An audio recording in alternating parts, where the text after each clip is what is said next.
Muito bem, nós estamos aqui no Orientes falando sobre traição, falando sobre a situação emocional, a situação afetiva e o quanto exige de nós uma reação. Exige de nós uma reação. E, ô Reginaldo, e uma situação dolorosa como a traição, a gente não consegue se ver livre das consequências tão rápido não, né? Conforme a traição, conforme a nossa entrega, principalmente num relacionamento de casal, de anos, isso pode levar anos para a pessoa se refazer inteiramente, né? Existem alguns acadêmicos que eles fazem uma associação entre traição e estresse pós-traumático. O que é o estresse pós-traumático? É a pessoa que passou por uma situação de trauma e toda vez que alguma coisa lembre aquela situação, ela tem crises enormes de ansiedade. Né? É interessante entender um pouquinho essa metáfora, porque a pessoa que ela é traída, ela tem uma série de crises de ansiedade, ou de raiva, né, ou de tristeza, porque aquela situação ela é relembrada, aquela situação. Então ela passa por todos esses sentimentos de ansiedade, tristeza e raiva, né? Então imagine só uma mulher que é traída, não é? Ela está em casa e o marido fala tal coisa, relembra aquela traição, ela já entra em ansiedade, ela entra em raiva já, né, naquele contexto ali, né? Então, precisa ter um espaço para se conversar sobre isso, para diminuir esse trauma que essa pessoa está sentindo, né? Que não é fácil. Não é fácil. Não é fácil. Aí um acompanhamento profissional vai muito bem. Vale a pena. O acompanhamento profissional é uma das soluções, mas há pessoas que passam por traumas, que passam por um acompanhamento religioso e elas também se sentem muito bem. Então, não existe uma solução, né? Existem vários leques de soluções. É bom a né? gente falar sobre isso, porque tudo isso está envolvido na existência humana, né? Não dá para viver a vida como a gente diz na gíria, empurrar com a barriga, né, padre? Não dá para viver a vida inconsequente. Vamos vivendo, deixar a vida me levar, como diz o samba lá, vamos vivendo por viver. Não dá. Quando você falava da esposa traída, eu fiquei imaginando aqui o quanto que tem de sonho, né? De projeto, de ideal, de desejo, que vem lá da infância, lá das primeiras brincadeiras de boneca, sonho de dia ser feliz. Então, é toda uma vida que, em um gesto, a gente como que golpeia quase que mortalmente todo esse sonho. É algo realmente traumático, né? Não é fácil lidar com isso. Mas, ao mesmo tempo, tirando esse lado, olhando para o nosso lado, infelizmente, não é, padre? Eu penso que falta catequese para a gente, né? A gente precisa ser muito mais responsável pela nossa existência, né? Sim, a gente precisava lidar com isso com muito mais seriedade, muito mais cedo. Começar muito cedo. Talvez ali na pré-adolescência, não sei. Começar a lidar um pouco de maneira mais consciente com a nossa vida, porque não dá para a gente entrar em qualquer sentimento, em qualquer aventura, em qualquer namoro, porque a gente vai estragar tudo e o nosso sonho que vai se perder. Vamos quebrar a cara, né? Cada fato ocorrido, cada história da pessoa vai trazer uma consequência. E essa consequência é desastrosa, muitas das vezes, né? Como nós estamos falando aqui hoje, desse tema traição. Então, é uma consequência desastrosa. E por isso que precisa dessa catequese, dessa busca, né, tanto do padre, a busca religiosa, né, quanto a busca do psicólogo. Na minha paróquia, onde estou, onde ajudo, aqui em Valinhos, nós, como eu disse, somos 2 padres, nós atendemos o povo de Deus que vai lá, eles colocam a sua vida, a sua história, e tem casos que eu mesmo falo, né? E o padre também que mora comigo, né, também ele diz a mesma coisa. Olha, tem caso, o seu caso, nós temos aqui 4 que são psicólogas. Lá é 4 mulheres, Reginaldo. Tá faltando uma figura masculina figura masculina. Né? Então, nós oferecemos na paróquia 4 psicólogas e nós percebemos, olha, isso você vem aqui uma vez no mês, ou então quando você quiser, retorne, mas também temos aí a psicóloga que vai te ajudar. Em 2004 eu passei por um grande questionamento de vida, mas fiquei assim, insatisfeito, e enquanto eu não tivesse uma resposta eu não ia seguir em frente, decidi assim. Então eu dei um no cravo, outro na ferradura. Sim. Eu fui para o atendimento psicológico, que me atendia uma vez por semana, e também uma vez por semana tinha uma senhora dessas intercessoras para valer, que me atendia em oração para valer. Então, eu trabalhei isso e foi mais ou menos uns 40, 45 dias, e no meu coração, muita coisa eu fui entendendo, o quanto que eu estreitei o meu corredor, o meu horizonte se tornou só um corredor, e o quanto eu estava magoado com as coisas por exigir muito que tudo estivesse somente dentro desse corredor e que esse corredor fosse maravilhoso. Interessante, né? Então eu tive que ir perdoando, recebendo oração e ao mesmo tempo ir abrindo e percebendo que não era um corredor, era um horizonte. Passaram-se uns 40, 45 dias e eu falei, estou pronto, bora, segue em frente a vida, beleza, entendi, tal, show de bola. Então é muito bom a gente passar por essa ajuda, a gente precisa. E a história de cada um não é, padre? Sim, um tem um pai mais exigente, o outro tem um pai mais... Eu tive um grande amigo que tinha todas as crises do mundo, porque o pai liberava tudo. Ele falava, meu pai não me ama, ele não se preocupa comigo, tudo que eu quero ele me dá. Ele dá. Olha que loucura, né? Não faz a pessoa crescer. Cada um tem um tipo de história e um tipo de situação que o leva a sofrer. Sim, sim. Né? Sim. Reginaldo, o Zé Lopes, um abraço, Zé Lopes. O Zé Lopes está sempre ligado aqui no programa e ele faz uma pergunta interessante. Ele fala, essa situação engloba um autor, né? Engloba a outra pessoa que foi envolvida e muitas vezes engloba uma plateia. Por exemplo, numa família tem até os filhos. Né? Toda a situação engloba um autor, um outro e uma plateia. Aí ele diz, algum desses 3 são mais importantes ou acabam todos sendo vítimas, coparticipantes da situação? Todos são atingidos? Na clínica, eu sempre digo que a traição, os 3 são vítimas. Né? Quer dizer, a pessoa, entre aspas, que foi traída, o traidor é vítima também, e a pessoa que é amante é vítima. Sim. Vítima por quê? Porque a amante acredita que vai existir uma separação no casamento para viver com essa pessoa. Então, ela vive nessa fantasia. E ela, muitas vezes, já vem de frustrações de outras... Exatamente. O traidor, ele de certa forma, ele está traindo a si mesmo porque ele está indo contra os próprios valores, ele não está sendo modelo e referência para a família dele. Então, ele é vítima também. E a traída, ela não sabe, ou ela descobriu recentemente o que estava acontecendo. Né? Então, ela é vítima dessa situação. Então, os 3 são vítimas. Né? E se pensando na plateia, que ele está falando que talvez seja a família, os amigos, né? Talvez os amigos nem sejam tão vítimas assim, mas se a gente pensar na família, sim. Porque qual é o modelo e referência que esse pai ou essa mãe está dando para os filhos? Todos são participantes da situação. Então, todos são, de certa forma, vítimas dessa situação também, né? E uma coisa interessante que acontece a pessoa, ela se arrepende no meio do caminho, mas não tem mais coragem de voltar atrás, muitas vezes, o Reginaldo. O marido, no caso aí. Ele, quando percebe o tamanho da burrada, quando ele percebe o tamanho das consequências, porque é uma coisa inconsequente, né?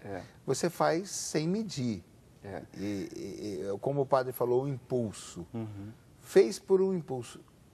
Depois já está envolvido, outras pessoas envolvidas, já prometeu, já se tornou bastante complicado. Né? É complicado.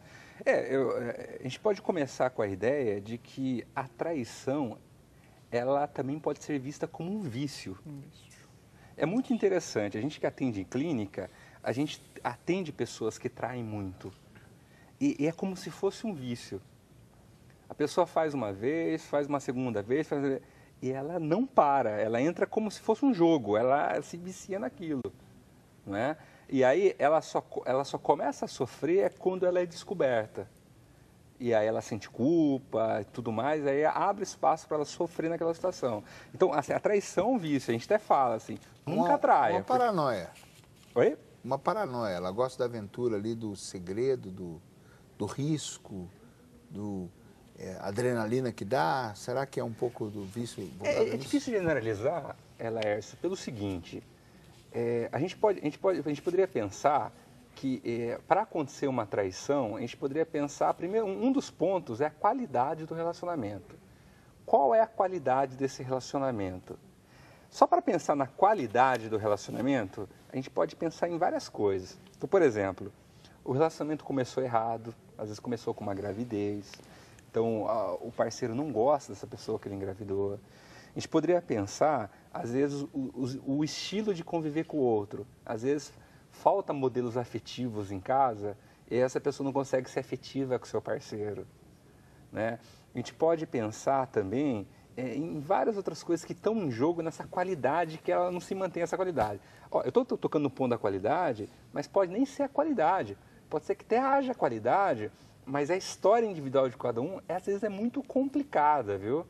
Uma pessoa que já trai há muitos anos, quando ela entra em casamento, ela se mantém traindo também, né? Agora, mesmo tendo qualidade no relacionamento. Agora, vem cá, não falta psicologicamente, assim, um pouco de adrenalina, um pouco de aventura?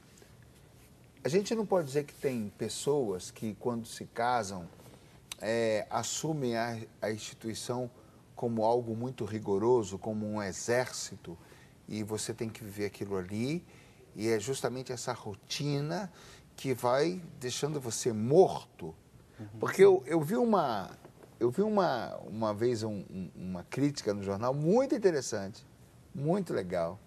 Aliás, eu tenho ela salva, eu acho, no meu computador, que o rapaz falava, olha, eu já casei 3 vezes, mas com a mesma mulher. E aí ele falava dessa falta de qualidade, dessa falta de alegria. Ele falou, casa de novo. Se você tiver, aí ele falando da parte financeira, se você tiver que arrumar uma amante, você vai ter que comprar as roupas, você vai ter que mobiliar um apartamento, você vai ter que gastar uma grana. Então faz o seguinte, compra as roupas e remonta a sua casa e faz uma nova lua de mel e faz tudo de novo. E eu já fiz isso 2, 3 vezes e é uma ideia interessante, porque a gente pode... Casou, arrumou a casa, formou, arrumou um emprego e está ali com os mesmos móveis há 20 anos, na mesma casa há 20 anos, sai todo dia e volta todo dia no mesmo horário. Não tem um pouco disso? É interessante você comentar isso pelo seguinte, Laércio. Eu tento dividir grosseiramente em 2 tipos de amor. O amor-paixão e o amor-companheiro. O que é o amor-paixão? O amor-paixão é aquele amor que você tem, em geral, durante 2, 3 anos, em que você tem muito mais desejo sexual, o beijo que você dá na pessoa, você fica enlouquecido, né? O pessoal fala as borboletas saindo pelo estômago, que é o amor-paixão. E é um amor que tem uma data para terminar, ele não dura mais que 3 anos. Né? Como a gente sabe disso? Hoje tem estudos do cérebro que as pessoas, elas tiram fotografia do cérebro. Então, a pessoa vê a foto da mulher amada lá, quando está apaixonado, o cérebro começa a ativar determinadas regiões.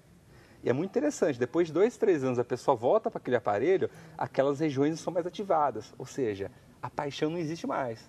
Você se mantém com a sua parceira porque tem um amor companheiro. O que é o amor companheiro? O amor companheiro é o amor da cumplicidade, é o amor da empatia, de se colocar no lugar do outro, é o amor de ter paciência e tolerância com o outro. Só que são repertórios ou habilidades que nem sempre as pessoas aprendem. Então, o que acontece muitas vezes é que a pessoa ela quer viver só amor-paixão. Então, ela vive 3 anos com essa pessoa, aí acaba o amor-paixão, ela fala, pô, mas tá faltando alguma coisa. Eu quero mais adrenalina, eu quero mais amor-paixão. Bom, então bota a mulher fazer um lipo. Eu já usaria outro termo. Fala, padre. Um termo que eu uso sempre, assim, nos casamentos também. A falta da criatividade. Isso.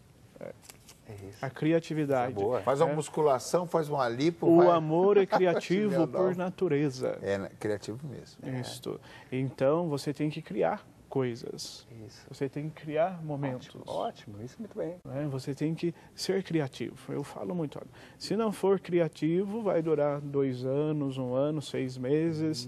Né? Mas aí a criatividade, é o que você falou, Laércio, nessa questão aí, dos móveis, de um passeio. Talvez, padre, mas não tem dinheiro. Como que eu vou fazer um passeio? Mas se Não arrumar tem. um amante, ele vai arrumar dinheiro, ele vai dar um jeito.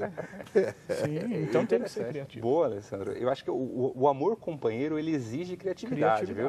Se você não tem criatividade, você não mantém o amor companheiro. Em tudo, né? E aí mesmo até o amigo mesmo. Eu fui Amizades. hospedado numa casa, porque eu vou muito a eventos, padre, e eu fui hospedado na casa de um casal e interessante que quando foi ela que foi me levar para pegar a condução para vir embora, e ela foi me levando para o aeroporto e pedindo um conselho para o casamento dela. E o casamento dela estava terminando. Por quê? Porque ele tinha um emprego estável, já estava para se aposentar. Sim. Ela, tudo que eles iam fazer, Reginaldo, até as férias, ela programava tudo, ela não deixava nada sentar no script. Você imagina? Não que podia coisa sair da... chata. E ele queria fazer umas férias de entrar no carro sem ter destino. Olha a diferença. E ela deixava tudo muito pronto. E os dois estavam perdendo o gosto. E ela veio me perguntar e eu falei justamente isso, padre. Eu falei, vem cá, não está faltando um pouco de aventura nesse negócio, não? O negócio está muito chato, esse negócio de vocês aí. Se ficar mesmice sempre... Engraçado, não faltava dinheiro. Uma casa excelente, bem montada. Há anos, um emprego estável, bom emprego, um bom salário. Ele tem uma posição boa. Então, uma casa excelente. Filha nos melhores colégios, já estava indo para a universidade. Ele já pronto para se aposentar. Eles programavam as férias, iam para os melhores lugares, não tinham mais o que fazer na vida. Aí eu também falo, sabe o quê, padre? Vai, pega uma pastoral, vai visitar os doentes, os pobres, vai ver quem está precisando de mais, vai ver quem está passando necessidade, vai acordar para ver o quanto que a sua vida é maravilhosa, né? Porque a gente acostuma com o gosto do café com leite. Sim. De repente você bota uma canelinha, vira cappuccino, você fala, nossa, é gostoso. É gostoso. Tem que... Você criou. E é interessante, né, Lércio? Porque existem coisas simples que a gente pode fazer que fica gostoso, né? Se a gente come sempre naquele mesmo restaurante, não precisa restaurante caro, né? A gente pode mudar o restaurante. Se a gente pede sempre o mesmo cardápio, a gente pode experimentar um cardápio diferente. Né? A gente pode fazer um passeio que não precisa gastar muito dinheiro, mas a gente pode fazer passeios baratos em lugares diferentes, né? Fazer passeios baratos em lugares diferentes. Isso que mantém o relacionamento, o amor companheiro é isso, né? Eu passar determinadas aventuras ou situações que não são rotineiras com meu parceiro. Isso Já reparou que, vamos falar das aventuras, você falou das aventuras, eu lembrei, os filmes de romance, os filmes de amor, mostram 2 casais jovens, um dia fugindo do trabalho, indo para um parque, sendo irresponsáveis numa tarde. Bom, uma tarde não muda nada, a gente pode ser irresponsável numa tarde, não é? Muitas vezes falta uma coisa simples, pobre, criativa, que às vezes não vai custar nada. Exatamente. Né? E a gente tem que lembrar que a mulher adora isso, viu? Em geral, as mulheres adoram surpresas. Quando você faz surpresa para a mulher fica encantada com a situação. Né? Eu sou suspeito para falar, porque, na minha opinião, os homens são mais românticos do que as mulheres. É mesmo? É. Será que você não faz... Eu acho que você faz parte de um grupo menor, viu? A Amália, padre, ela está dizendo que a traição é muito dolorosa, marca muito a vida da gente, mas no caso de uma situação, um casal, quem mais sofre são os filhos. E aí, a plateia, voltamos ao assunto da plateia. Reginaldo, os filhos são muito marcados nisso. Né? É interessante comentar sobre os filhos o seguinte, os filhos estão dentro de uma redoma, em que os pais são modelos, estão protegendo os filhos. Tudo que o pai e a mãe faz se torna modelo e referência para os filhos. Então, se o pai traia a mãe, ou se a mãe trai o pai e o filho descobre, qual que é a mensagem que vai ser passada? Não se confia no parceiro amoroso. Não se pode confiar. É perigoso. Se confia, o outro pisa na bola com a gente. Por isso que muitos filhos de casais separados já tem aquele negócio. Não, vou casar se não der certo, já... Exatamente. Já vem... Acaba sendo essa referência. Então, às vezes, a gente que atende na clínica, é muito interessante de perceber isso. Às vezes, pessoas que não se entregam no relacionamento, não se envolvem. Por quê? Porque tem esse trauma lá atrás de que, se minha mãe que era amorosa, afetiva, se entregou, se tem mal, por que, doutor, você quer que eu me entrego? Eu vou me dar mal também? A grosso modo é isso, né? Então a pessoa fica muito resistente de se envolver nos relacionamentos, né? Então um dos malefícios que produz é isso, viu, Lércio? A gente pode ter uma traição porque uma das pessoas é fria, não passa de certo limite, não se entrega para valer.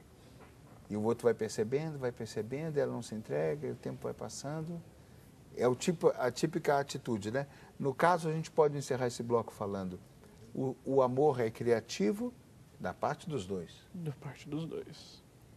O amor, ele exige que os dois se manifestem, como a gente começou o programa dizendo, né? E até mesmo os filhos. E até mesmo os filhos. A plateia, como vocês disseram. Eles também têm que se posicionar e... Sim, sem dúvidas. Porque aí, eles posicionando, tem alguns que até vê a dor da mãe ou a dor do pai. E muitos filhos falam, não, é melhor vocês se afastarem, largar, né, romper.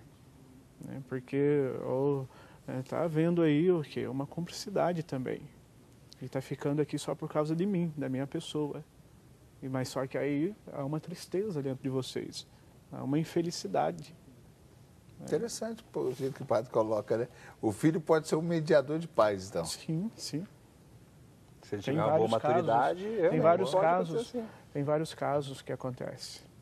Que o filho tenha a maturidade suficiente para liberá-los, já que eles estão se violentando. Sim. É interessante. E é adolescente ainda. Né? Adolescentes. É interessante o que o padre está dizendo, porque nós atendemos adolescentes e é observado que eles têm uma maturidade muito além da idade deles, alguns adolescentes.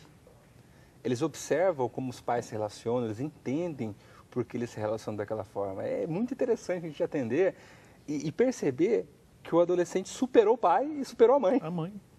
Ele consegue enxergar coisas que o pai e a mãe não observam, né? Nesse sentido que o padre falou, tem razão. Às vezes, é esse jovem que consegue orientar os pais.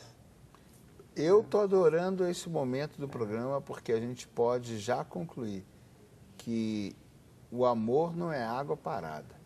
Não. O amor não é água parada. Essa história de que eu cheguei, amei, namorei, casei, estou aqui como era no princípio, agora e sempre, amém. Isso está fadado à falência. Com certeza.